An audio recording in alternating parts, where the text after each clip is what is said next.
Hello, everybody. My name is Edith Galindo, and I will be presenting the case of Edward Gein. Something that I would like to know before I begin my presentation is that this case actually gained a lot of publicity and actually influenced a lot of Hollywood movies. I'm sure many of you have seen the movies Psycho, Buffalo Bill, Norman Gates, and Leatherface, which is in Texas Chainsaw Massacre. The films themselves are pretty gruesome in nature, however, it's fitting because Edward Gein's crimes were very gruesome, which I'll go more into detail in my presentation, and we are somewhat still in the Halloween season even though we're in November, so definitely check them out if you're interested. So to begin, I'll be going into a little background information about Edward Gein. Edward Theodore Gein was born August 27, 1906, and is also known as the Butcher of Plainfield, or even Plainfield Ghoul.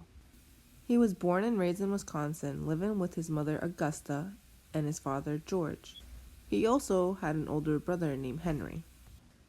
Out of both parents, Augusta had the most influence on her son, and despised her husband, who was an alcoholic. Once Edward's father sold the family business and moved to Plainfield, Wisconsin, Augusta took advantage of the family's isolation and turned away any outsiders who could negatively influence her sons. Augusta was a devoted Lutheran who preached to her sons the evil of drinking and the world, and her belief that all women, except herself of course, were evil and instruments of the devil. She basically kept her sons at her hip. Edward would only leave the farm to attend school, and outside of school he would spend his time doing chores. If Edward and his brother Henry were not doing chores, his mother would usually read to them from the Bible, usually the Old Testament. The verses she usually selected usually contained death, murder, and divine retribution. While attending school, Edward's teachers and classmates recalled him as being shy and definitely had some strange mannerisms. For example, he would have random bursts of laughter, usually laughing at his own internal monologue. The school often blamed Edward's mother for Edward's behavior. She punished him for trying to socialize with anyone, believing that they were negative influences on him. Nonetheless, Edward idolized his mother and worshipped the ground she walked on. Moving on from the discussion of his early background information, there were quite a few deaths in his family, including his father, who died of heart failure at the age of 66 due to his alcoholism. His brother Henry also died, but due to very strange circumstances, which we'll go more into depth about. His mother, Augusta, passed away after Henry. She did have a stroke prior to her passing, and from that point on, her health went downhill. On May 16, 1994, Henry and Edward were burning away marsh vegetation on their property when a fire got out of control. This attracted the attention of the local fire department.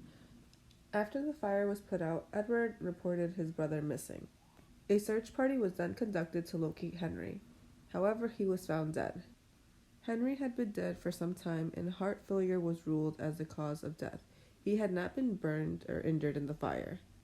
It was later reported that Henry did have bruises on his head. However, the police dismissed the possibility of foul play and ultimately listed asphyxiation as the cause of death. However, some suspect that Edward was the cause of death, murdering his brother. Although he was not affected by the loss of his brother and father, he was ultimately devastated by the loss of his mother. He was absolutely alone in the world, having lost his only friend and one true love. Prior to his mother's death, Ed became interested in reading crime stories and adventure magazines, which he'd get from the general store. Many of these tales included cannibals, murderers, death cults, and Nazi. They also included grave robbing, shrunken heads, and death masks as well. Prior to his crimes, Ed stayed to himself, spending hours obsessing with sexual fantasy and reading about the female anatomy. He soon began experimenting with corpses and began grave robbing. His experiments with corpses became very bizarre and gruesome, which included cannibalism and necrophilia. He soon became obsessed with his desire to turn himself into a woman. From the corpses he dug up, he actually kept parts for trophies, and actually constructed items from women's skin that he could put over himself, such as female mask and breasts. He even made a body-sized female jumpsuit from skin. Digging corpses, however, did not satisfy his need to become a woman, and he decided to perfect his sex change he needed a fresher body. This is where his crimes begin. On December 8, 1954, Ed killed Tarpon owner Mary Hogan. However, police could not solve her disappearance and could not connect Ed to her murder. But evidence at the Tarvin suggested foul play. On November 16, 1957, Ed entered Bernice Warden's hard store. He stopped by the business quite frequently, so Bernice had no reason to fear him. Ed then shot Bernice and put her body into the truck and drove to his home. She was reported missing, and her son Frank, who entered the store, discovered that there were bloodstains on the floor. Later, it was found out that Ed had been the last person to be in the store, and investigators soon headed to his home. What's interesting about this case is not necessarily the murders, but what was found in Ed's home afterwards. Bernice's body was then found in Ed's home, disemboweled, throat and head missing. Police then uncovered a horror house. All over, body parts were discovered. Skulls made into bowls, jewelry made from human skin, lips hanging, chairs covered in human skin, and a box full of vulvas. And what's most disturbing is that his mother's vulva was also included in that box and painted silver. It is believed that these body parts came from 15 women. It was later discovered that Bernice's heart was found on a pan on the stove. Investigators only hoped to find Bernice's body, but what they uncovered was a house full of body parts, and they also uncovered Mary Hogan's as well. Ed was then arrested November 18, 1957, at his home. He pleaded not guilty on the grounds of insanity.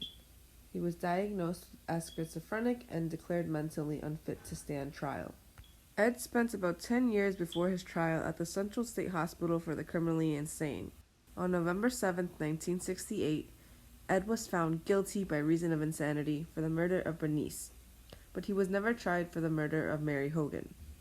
Because he was deemed mentally incapable, he was spared the death penalty and sentenced to life in prison at the Mendota State Hospital. He died at the same hospital at the age of 77 by stage 3 lung cancer. One question